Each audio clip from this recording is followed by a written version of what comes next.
cosa. La vez pasada había en un programa de televisión que iban a pasar uno de mis videos y al final después me dijeron que no porque era demasiado gorila. No, es muy gorila, Bueno, es muy antiperonista, así que no. ¿Por qué? Pues, digo, yo hablo de hechos, estoy hablando de cosas que pasaron. No es muy gorila, hablar de hechos es gorila, la historia es gorila. mira, bueno, es que pasa que los tipos no toleran la historia y los mitos setentistas fue un libro de revisionismo histórico. Claro. Ahora, Nicolás Márquez está preparando un libro sobre los 70 que va a ser lo mejor que va a salir hasta el momento, yo creo, de los 70. Pero bueno, yo puse mi granito de arena en eso. Entonces, estos tipos odian tanto la historia que se las agarran contra los libros, pues son salvajes en el fondo. Entonces, te voy a poner un caso. A ver, el libro empieza con un mito número uno, que para mí es el mito troncal de los 70. En los 70 no hubo una guerra, dice el mito. En los 70 hubo un conflicto entre jóvenes idealistas que querían un mundo mejor y militares diabolizados, digamos, endemoniados, que salieron a Adobado con bombas. arrasar. ¿Cómo, cómo? Condimentado, adobado con bombas, digo. Bueno, exactamente. Sí, sí, sí, sí, Detalle. sí, obvio, obvio.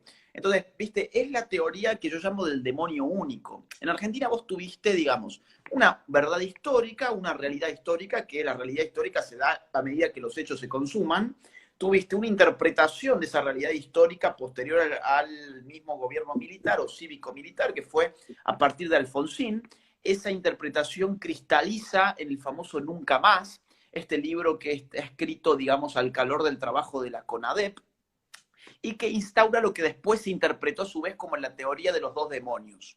La teoría de los dos demonios, ¿qué sería? Digamos, sería el prólogo de Sábato, digamos, encarnaría esa teoría de los dos demonios porque dice, en los 70 hubo un conflicto en el cual, bueno, tantas vidas humanas se perdieron, tanta sangre corrió por la tierra argentina y que enfrentó a organizaciones guerrilleras y a las Fuerzas Armadas del país, ¿ok? Entonces hay dos demonios, las Fuerzas Armadas son unos malditos, las organizaciones guerrilleras son unos malditos también. Ahora, el kirchnerismo cuando llega al poder dice, no, no, no, de estos dos demonios tenemos que reivindicar uno, tenemos que angelizar, hay que divinizar, hay que santificar a uno de esos dos demonios y al otro hay que diabolizarlo, hay que demonizarlo al máximo posible. Entonces aparece lo que yo llamé en los mitos setentistas, digamos, la teoría del demonio único, que es, ya ni siquiera estamos reduciendo, ya el propio hecho de reducir la historia a dos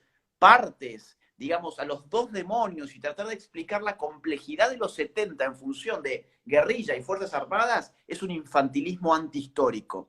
Eso se inscribió en un proceso internacional de Guerra Fría, eso tuvo a actores políticos de la sociedad civil, tuvo a medios de prensa y a periodistas hostigando de un lado o de otro la cuestión, tuvo una sociedad civil que fue partícipe de una guerra que involucró al pueblo argentino como tal.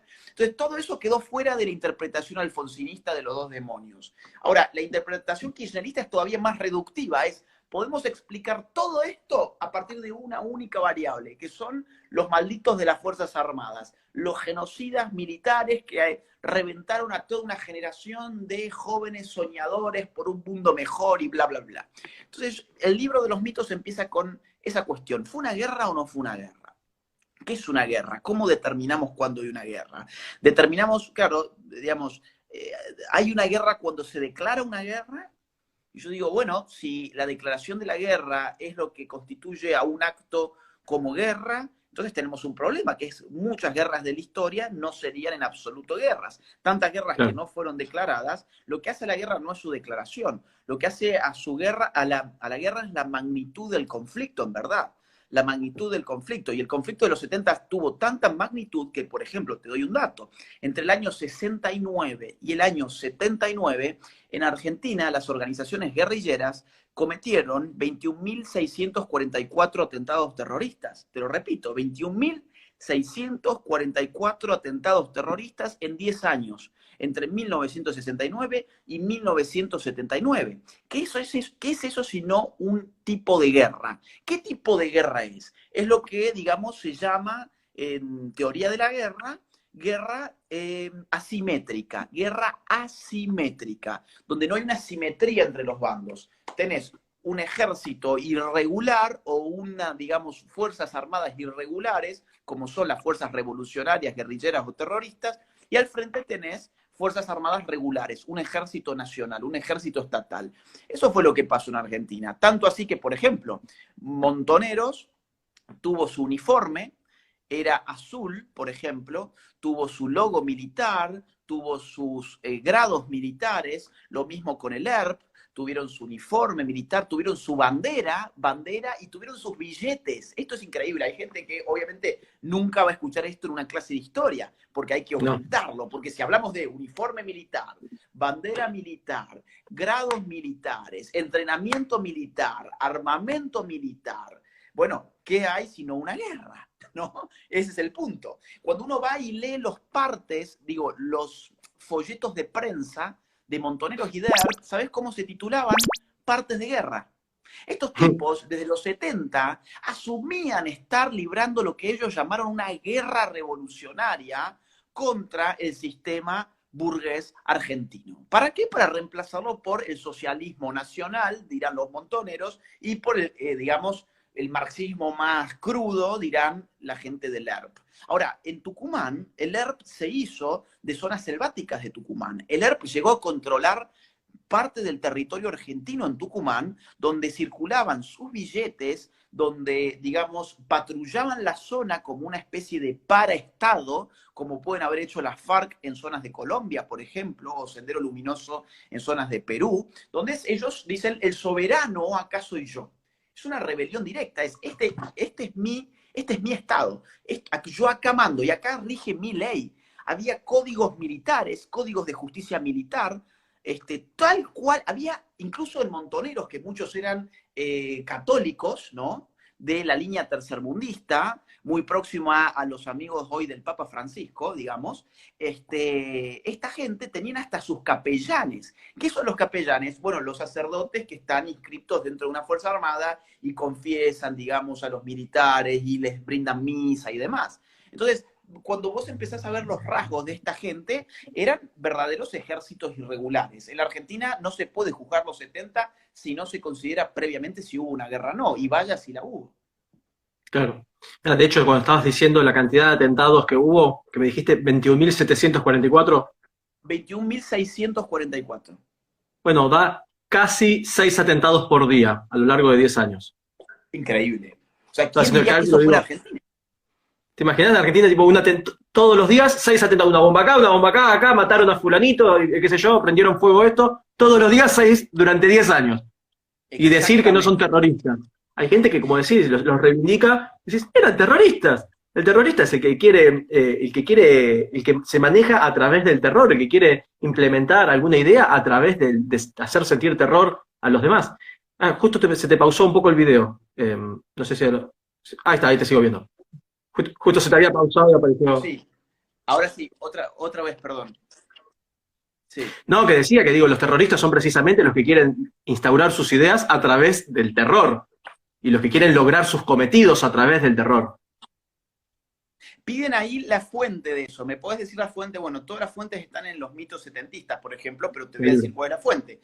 La fuente es nada más y nada menos que el propio juicio de las juntas militares, la famosa causa 13. En el fallo al juicio de las juntas militares, que fue un episodio histórico del año 1985 y cuyos documentos son públicos, se registran esa cantidad de atentados terroristas y se esperaba en algún momento poder llevar a juicio a esta gente. Digamos, más allá de algún jerarca como Firmenich, por ejemplo, la verdad es que han salido impunes todos. Incluso tipos que han matado niños, tipos que han matado a una nena como Cristina Viola, ametrallaron al padre y cerca estaba la hija, le metieron un balazo también a la hija. Esto fue el ERP en Tucumán. A Juan Barrios, un nene hijo de un obrero. Claro, para acá está la idea, bueno, estos tipos en todo caso, como peleaban por un mundo mejor, entonces seguramente iban y, bueno, estos tipos les llaman guerrilleros y terroristas porque mataban a militares y a policías. Falso, falso. Mataban a militares y a policías, efectivamente, pero el terrorismo se define sociológicamente por, digamos, la psicología social que genera el acto terrorista. También los daños colaterales. Ese es el punto.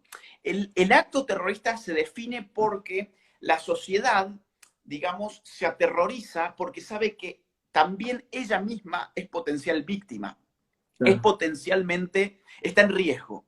Entonces, el terror, a ver, cuando, por ejemplo, las Torres Gemelas se caen, ¿por qué el terror?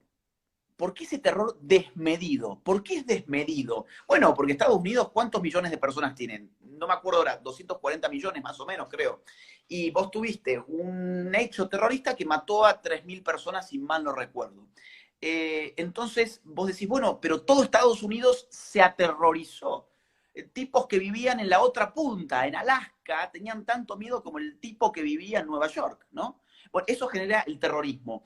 Hay una desproporción entre el efecto psicológico de un hecho, digamos, en comparación con la medida objetiva de ese hecho. Quizás en Argentina, digamos, metieron una bomba en un cine, por decirte, y se murieron, no sé, 3 personas. Ahora, vos que vivís en otra provincia incluso, a la hora de ir al cine, vas a tener miedo. Vas a tener miedo. De eso se trata el terrorismo. Si yo solamente dirijo mis ataques contra policías y militares, no genero terror.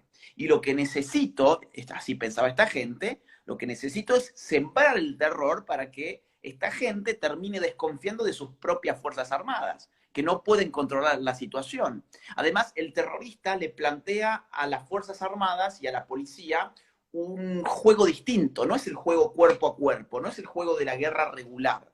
No es el juego de vamos a atenernos a un código bélico de conducta, los pactos de Ginebra, por ejemplo. No, nos vamos, como nosotros somos menos, tenemos menos armamento y ni siquiera tenemos el mismo entrenamiento que ustedes, te vamos a atacar durante la noche, vamos a reventar a la población civil, vamos a escondernos en el monte, nos vamos a cambiar la identidad, vamos a andar con capuchas, vamos a limarnos las huellas dactilares para que si nos agarran, y además nos vamos a entrenar contra la tortura para no delatar. Y para eso, si yo no pudiera pasar la tortura, nunca voy a saber tampoco el nombre real de mis camaradas.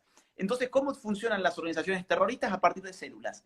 A partir de células para que no se desbarate la organización. Y así funcionaba en Argentina. Los tipos se limaban las huellas dactilares. Los tipos tenían nombres de guerra. Ya que estamos hablando de la guerra, bueno, en un estado de guerra hay gente que utiliza nombres de guerra. Estos tipos usaban nombres de guerra pues estaban desatando una guerra en la Argentina. Una guerra interna, obviamente.